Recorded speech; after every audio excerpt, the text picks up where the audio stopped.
अध्याय 8 दशमलव के अंतर्गत प्रश्नावली 8.1 के सवाल हल कर रहे थे हम लोग। और अब हम करेंगे क्वेश्चन नंबर 8। निम्न को संख्या रेखा पर दर्शाओ। निम्न को संख्या रेखा पर दर्शाओ का मतलब होता है ये जो चार प्रश्न दिए हैं 0.2, 1.9, 1.1 और 2.5। तो इसके लिए हम क्या करेंगे, पहले एक संख्या रेखा बनाते हैं। ये हमारी संख्या रेखा रही और फिर इसके बाद क्या करना है, इसको 2 तक दिया है तो हम यहाँ से 0 से शुरू करते हैं। 0, यहाँ पर 1, 2, 3, फिर जरूरत होगी तो आगे बढ़ा लेंगे, हालांकि अभी इतने में काम चल जाएगा। अब दूसरी बात, ये तो संख्या रेखा हो गई। अब इसमें क्या करना है कि दशमलव बनाने हैं। दशमलव का मतलब होता है जो भी आपका ये भाग है इसको 10-10 भाग हिस्सों में तोड़ना है। तोड़िए, 1, 2, 3, 4, 5, 6, 7, 8, 9, तो ये 10वां 9 टुकड़े में 10 हो जाते हैं, ठीक है। फिर 1, 2, 3, 4, 5, 6, 7, 8, 9 और 10। इस तरह इसको भी 1, 2, 3, 4, 5, 6, 7, 8, 9 और 10। और अगर जरूरत होती है इधर भी खोल दीजिए, 1, 2, 3, 4, 5 तक। फिर जरूरत होगी तो बढ़ाएंगे, अब वैसे जरूरत है नहीं। फिर लेते हैं 0.2। दशमलव का मतलब होता है ये जो एक, देखिए 0 इकाई में है तो इसका मतलब हो गया कि ये 0 और 1 के बीच में मिलेगा। ये कहाँ पर मिलेगा? 0 और 1 के बीच में, जैसे कल पढ़ चुके हैं हम लोग। तो 0 और 1 के बीच में कितना? 2 पॉइंट। तो एक है, ये दूसरा, यानी ये वाला जो हिस्सा होगा इसी को कहेंगे हम, यहाँ पर लिख दीजिए a, और ये आ जाएगा 0.2। ये इस तरह इसको दर्शाना है। बी वाला है 1.9। एक तो देखिए इकाई पर 1 आ गया, यानी 1 के तो आगे है, और दशमलव जाएगा इधर 2 की तरफ। 1 से आगे बढ़ेंगे 2 की तरफ। वो कितना पॉइंट लेना है? 9। तो शुरू करेंगे 1, 2, 3, 4, 5, 6, 7, 8, 9। ये वाला, ये हमारा बी बिंदु था और इसका नंबर हो जाएगा 1.9। सी में देखिए 1.1। 1.1 कहाँ? 1 तो ये पूरा है इकाई में, और 0.1 कहाँ जाएगा? 1 की तरफ। तो 1 के बाद पहला अंक ये कहलाएगा 1.1, यानी ये उधर वाला। और ये है बिंदु सी। सी बिंदु कौन सा है? 1.1। अब आगे चलेंगे तो डी बिंदु है 2.5। देखिए 2.5 में 2 से तो ज्यादा जा रहा है, 3 के पहले आएगा। सो 2 के बाद 0.5, तो 2 के बाद 5 में गिन लीजिए। 2 तो ये रहा, 1, 2, 3, 4, 5 ये रहा। ये बन जाएगा हमारा बिंदु डी 2.5। तो इस तरह ये हमारा संख्या रेखा पर प्रदर्शन हो गया, ये दर्शाना हो गया। लेते हैं प्रश्न नंबर 9।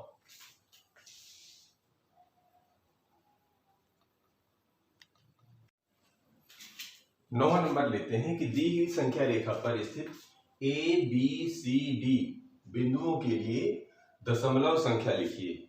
ये हमारा संख्या रेखा दी हुई है, और ये इस पर 1, 2, 3 ये तो मुख्य बिंदु दिए हैं पूर्ण संख्या वाले, और जहां पर ए है वो ढूंढना है, बी को ढूंढना है, सी को ढूंढना है, डी को।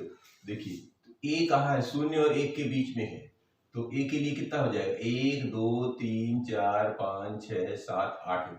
ये कितने नंबर पर आ रहा है? ये देख लीजिए 8वें नंबर पे आ रहा है। तो ए किस बिंदु पर आ रहा है?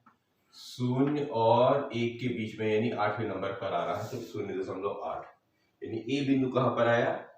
0.8 पर। बी कहाँ पर जा रहा है जी? देखो इधर, बी 1 और 2 के बीच में आ रहा है। देखिए ये जो बिंदु बी है, और 1 के आगे देखिए कितना है? 1, 2, 3 पर आ रहा है। तो बी बिंदु कहाँ लिखेंगे? बी बिंदु 3 पर आ रहा है, तो इसको गोला लगा लीजिए, इससे ये स्पष्ट होता चला जाए। तो ये जो बी बिंदु है हमारा, देखिए 1 के आगे गया और 2 के पहले है। 2 के पहले यानी कितने बिंदु दूसरे 2 की तरफ गया था? 1, 2, 3।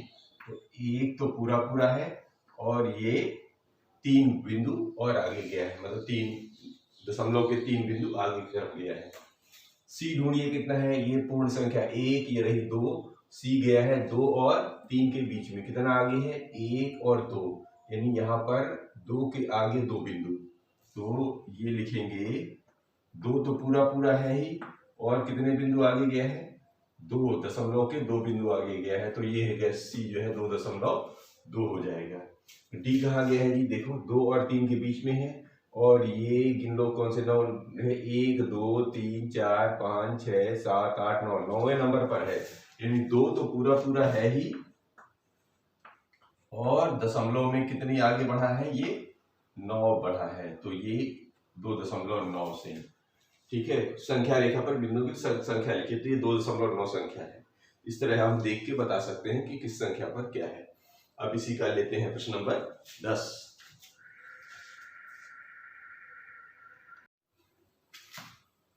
अब क्वेश्चन नंबर 10 लेते हैं। रमेश की कॉपी का ए पॉइंट है, ठीक है, कि रमेश की कॉपी की लंबाई 9 सेंटीमीटर और 5 मिलीमीटर, मतलब 9 सेंटीमीटर 5 मिलीमीटर है। सेमी में यानी सेंटीमीटर में इसकी लंबाई क्या होगी, देखिए सेंटीमीटर और मिलीमीटर को मिला के उन्होंने बताया है, अब आपको केवल बदल देना है कि ये सेंटीमीटर में क्या होगा।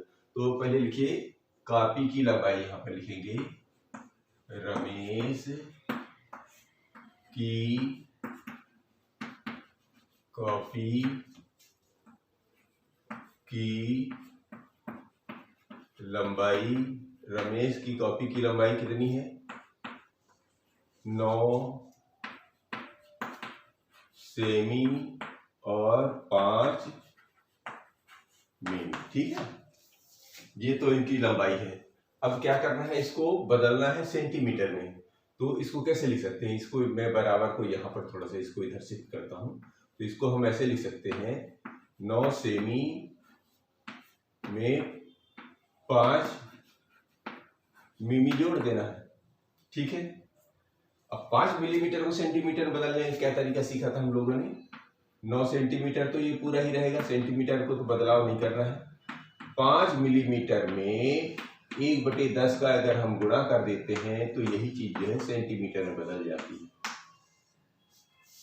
मिलीमीटर को सेंटीमीटर में बदलने का क्या तरीका है, उसको 1/10 से गुणा कर देना या 10 का भाग दे देना, ऐसा कह सकते हो। तो आप इसको ऐसा लिख सकते हैं, अब 9 सेंटीमीटर में 5/10, इसका मतलब हो गया 5/10 सेमी। और ध्यान रखना अभी इसको कुछ काटना पीटना नहीं है, क्योंकि हमको दशमलव बनाने के लिए 10 चाहिए होता है हर में, मतलब जो भी भिन्न बनेगी उसमें 10 चाहिए। तो जब 10 आ जाता है तो ये क्या बन जाएगा 9 सेमी, और इसको जब हल करेंगे तो 0.5 ऐसे बन जाएगा, और ये सेमी। अब जब दोनों जो है पैमाने एक ही स्तर पर आ जाए, जैसे ये भी सेंटीमीटर आ गया, ये भी सेंटीमीटर आ गया, तो बस इनको जोड़ दिया जाता है। तो देखो दशमलव तो इसमें नहीं है, तो दशमलव तो 5 इधर आ जाएगा, 9 में 0 जोड़ेंगे तो 9.5 और सेमी, बस यही इसका आंसर। सेमी लिखा, सेमी लिख लीजिए, सेंटीमीटर बोलेंगे उसको, ठीक है। तो ये रमेश की कॉपी की लंबाई 9 सेंटीमीटर 5 मिलीमीटर है, तो इसका आंसर 9.5 सेंटीमीटर होगा, ठीक है। इसका बी पार्ट भी लेते हैं।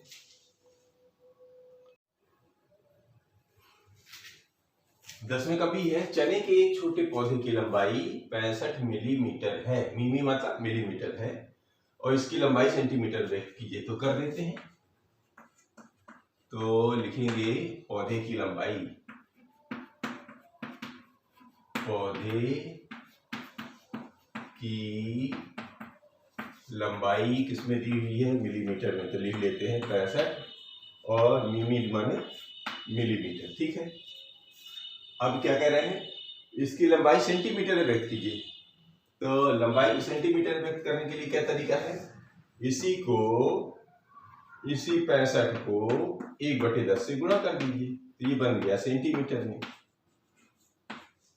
ठीक।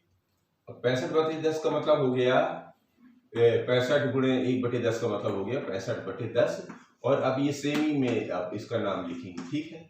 और जैसे ही हमको ये मिल जाता है तो हमारा काम हो जाता है, इकाई में नीचे हर में भिन्न के हर में हम अगर 10 मिल जाता है तो करना क्या होता है, जहां 1 होता है मतलब कितने शून्य ये देखना है, शून्य कितना है 1 है, तो इकाई में इधर 6 बच जाएगा और दशमलव यहाँ लगेगा 5, क्योंकि शून्य 1 है तो जितने शून्य होते हैं उतने ही अंक दाहिने तरफ से अपने को पीछे की तरफ आके दशमलव लगाना पड़ता है। तो 1 शून्य, 1 अंक छोड़ेंगे और जहां पे 1 है वहां पे दशमलव लगता है, ये 6.5 और ये हो जाएगा सेमी।